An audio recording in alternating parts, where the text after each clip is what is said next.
امام علی علیہ السلام کا ارشاد گرامی ہے، مومن الفت کرنے والا، الفت پانے والا اور مہربانی کرنے والا ہوتا ہے۔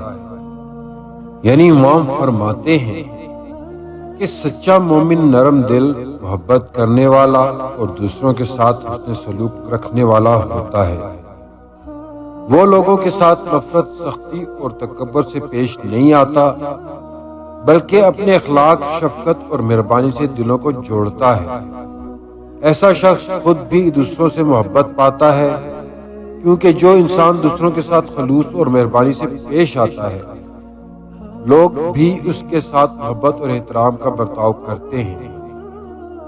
یہ قول ہمیں یہ سبق دیتا ہے کہ ایمان صرف عبادت تک محدود نہیں، بلکہ اچھے اخلاق، محبت اور انسانوں کے ساتھ مہربانی میں بھی ظاہر ہوتا ہے۔